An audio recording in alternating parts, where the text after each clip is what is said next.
Welcome to the Developing Leaders podcast because leadership is not optional, it's the only way out of the weeds. We're the fractional coaches, Judy Cirillo here and Karen Elliott, two clinic owners turned leadership coaches that have lived the chaos and worked through all of this for years and years. And we've wanted to build something better for all of you. We do. And we've been doing this type of work full time and together for years, helping business owners go from bottlenecked and burnt out to building teams that step up and lead. So the podcast is really about what it takes to develop these leaders inside your business, the real tools, the real talk, a little tough love, a little sass, a little spice to help you stop doing it all yourself. Because when you grow your leaders, you get your life back. So let's get into it, Judy. What are we talking about today? Well, as you might remember, last podcast, last month, we talked about one thing that is the key foundational element to leadership, awareness.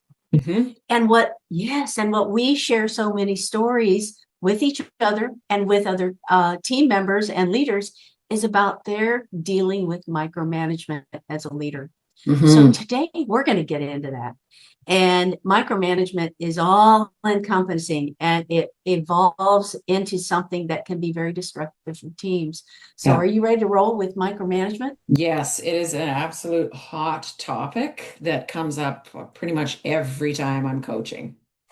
Yes, me Yeah. too. And you shared a wonderful story with Yeah. me about that very example. And I think it would be great for our audience to hear that story as we open this session up. Yeah, it actually happened today. I was coaching a clinic owner. She's a counselor, and she's just moved into a new space, and she's bringing on a new office manager, admin manager. And so she needed some help developing this role. And it was interesting because I said to her, what's something there, what's the thing that you're not saying yet that you need her to know about yourself? And then I referenced this book that kind of supports this theory by Ryan Leake about how to work with complex people. And I think as owners and myself, and I always thought that everybody else was the complex person, but we're also that person for somebody else. And so she said to me, she said, I'm a micromanager and I don't want to do that anymore, but I know that I do it. And I said, okay, that's great. Very common for us to do that because, oh, I can just do it. It takes me 2 seconds. But that's what gets us into trouble as the owner. And we stay stuck in that bottleneck because we don't fully get out of the way to let that leader in our organization do the role fully so we can step out. So she identified it in herself and she knows it's a problem. So it Yeah, was it's a really great interesting. story. Hmm. Yeah, that is a great story because it portrays things that we hear so much. And when we talk about micromanagement with leaders, the first thing they say is, I don't have time. Hmm. I don't have time to delegate. I Hmm. don't know if I can trust to delegate. Yeah, that's a I big one. don't know what to delegate. Hmm. And I don't have time to develop other people into leadership positions that then can take on this role. Yeah. Micromanagement, I find it's interesting. The story that I share with other business owners is that if you step back and think about what we went to school to learn how to diagnose the problem, Hmm. treat the problem, teach the patients how to take care of themselves. So we are big problem solvers and we do it all immediately. We weren't taught or trained how to develop other people in our business. Hmm. So from that standpoint, we just end up doing it all because that's all we know and we know we're supposed to. So we need to, number one, as we talked about last week, become aware. But number two, we have to be able to step back, stop, and say, wait a minute, what do I need to do in order to get off this merry-go-round Yeah. and get out of the weeds?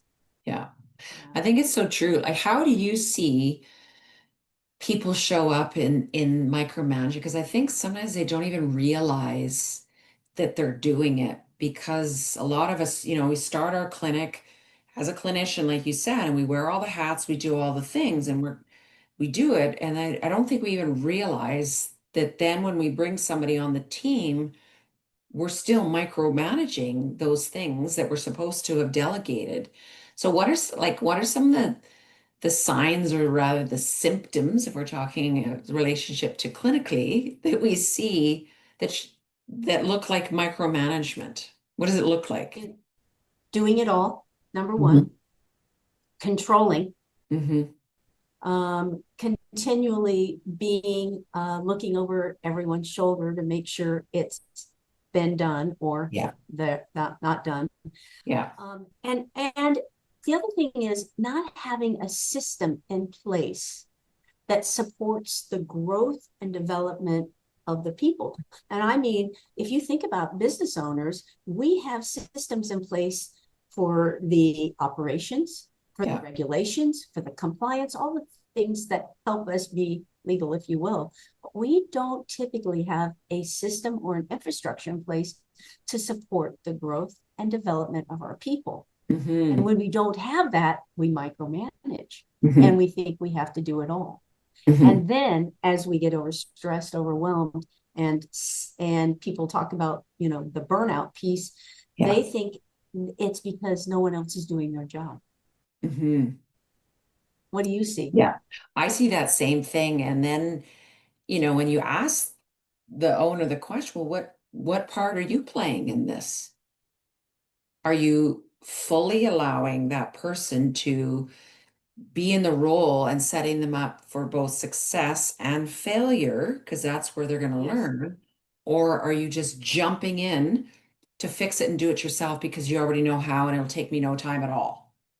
Yes, And that's what I see the most. And I think the thing is, they think that they're helping they by do. just being helpful. But really, with that leader, it kind of breaks them down, because it says, well, you don't trust me. You don't think I can do it. Yes. So then they Karen, start to disengage. you are bringing up another unspoken piece here that's so important for them to understand. When we Let's use your example that you bring someone on, just like you Mhm. gave earlier. We are so used to training and orienting. So we bring people in, we train them on the software, we train them on our systems, whatever. But we need to really understand the differentiation between training, mentoring, Yeah. and or onboarding and coaching, Hmm. because all of those are part of dealing with micromanagement. We have to train them in the operations and the systems. We mentor them with some of our skill sets for some of the tools and strategies that we use with our patient care. But coaching is altogether another tool and skill Hmm. that I never had Yeah. either until I recognized that I didn't have it, you Yeah. know? Yes.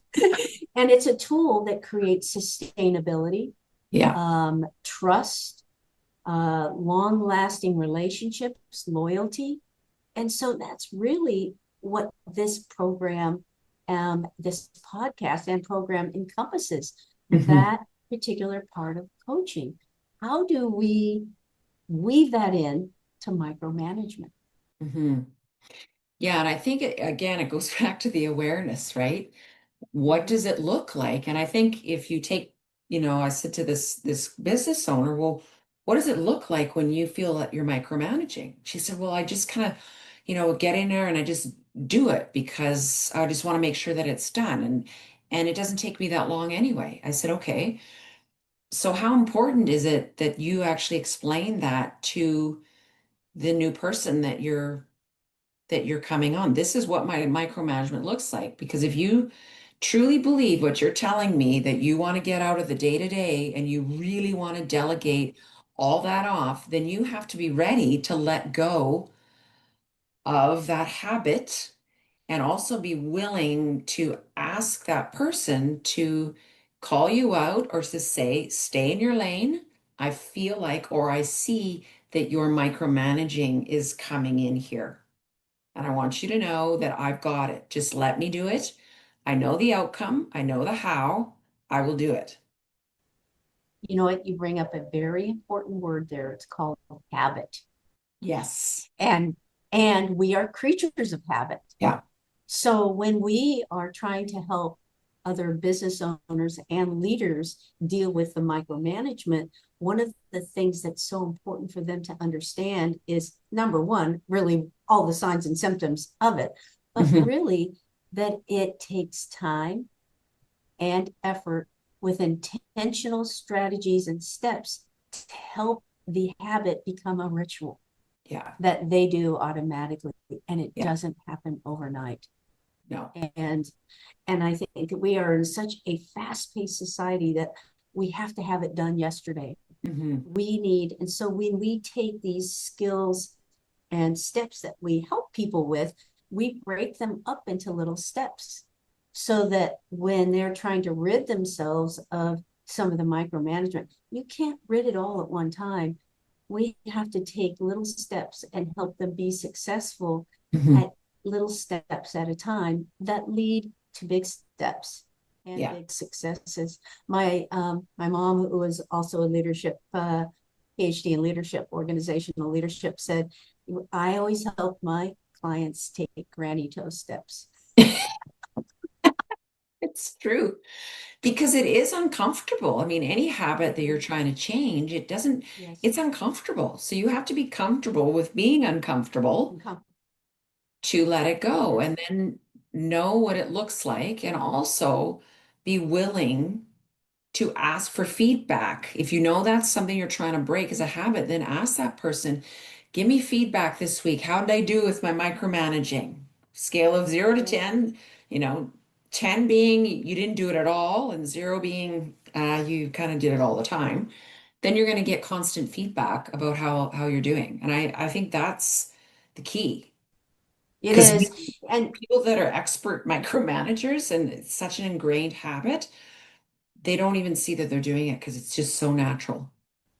yes, and I think that's why it's so important. One of the things that I have people do in order to, number one, they talk about micromanagement all the time, Mhm. but in order to help develop that deeper level of awareness, Mhm. is I have them write down what they are defining as micromanagement. Mhm. So one of the things that we help people with is to say, okay, how are you defining it? You're Yeah. stressed, you're Mhm. overwhelmed, you're doing it all. Mhm. But let's get down and dirty and into the weeds and say, Yeah. okay, what are your top 10 things that you use to define micromanagement? Mhm. Yeah. And then we spend time coaching around that. And that's a good place to start, because once people write it down, they are able to say, I'm doing 10 of these things. And honestly, I could be doing half of them. And Mhm. I could help someone else that is demonstrating some leadership qualities. I could help them take these on. Mhm. Tell me Mhm. what your thoughts are on that. I think that's so true. And I think it's not only the owner, but then you also have leaders that are leading teams of their own. If I think of a Mhm. leader as the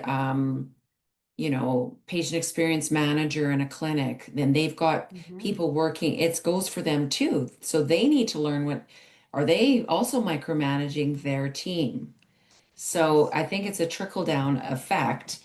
And I think the thing too is to go back to, the why. Why are you wanting to let go of these things? What's at stake if you keep Yep. them? And what's at stake if micromanage this person and knowing that what's at stake is not so good for you. I Yeah. think you bring up a really good point there, because it helps them realize that if they just keep doing it, they're going to just keep on the same track that they want to get off of. Yeah.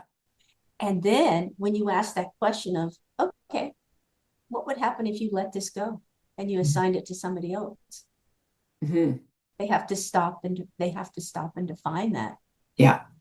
And so it's one of those things where we say it's the worst case scenario. Okay, so if you ask someone to help you, worst case scenario, what does that do when we ask other people to help us out? Hmm. We share our vulnerability, Hmm. our transparency, we're asking for help.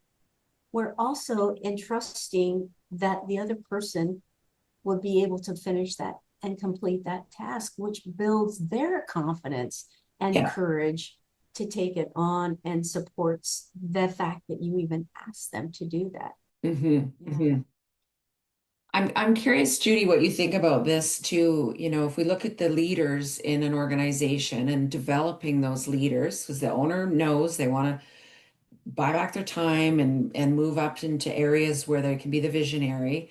What would you say to the leader, how they could frame that question direct it back to the owner to address the micromanaging of it might seep in, it's a thing, like what would you say the leader should say to that owner? So I think I hear you asking is, what recommendation would I give to a kind of a developing leader in order to basically confront their owner and say, hey, you're micromanaging? Is that what you're thinking? Yeah, and it's really, let's address the elephant in the room because it happens. Micromanaging happens.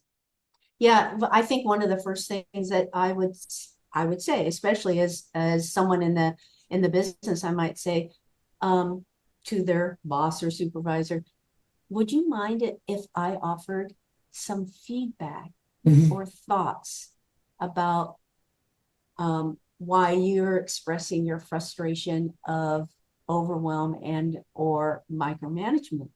So the first thing you do is you ask permission to provide feedback.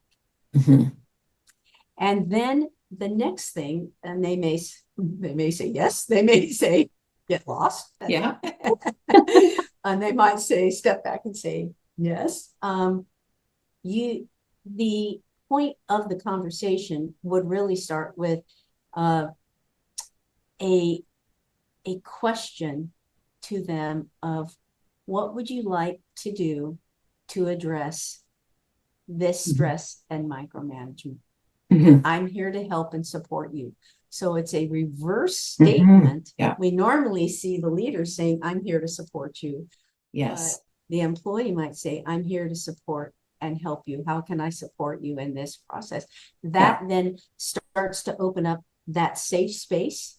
And the trust space where that conversation can go on. But when you use words in a conversation like that say, you do this or you do that, you start it out with you, the defense mechanism goes way up.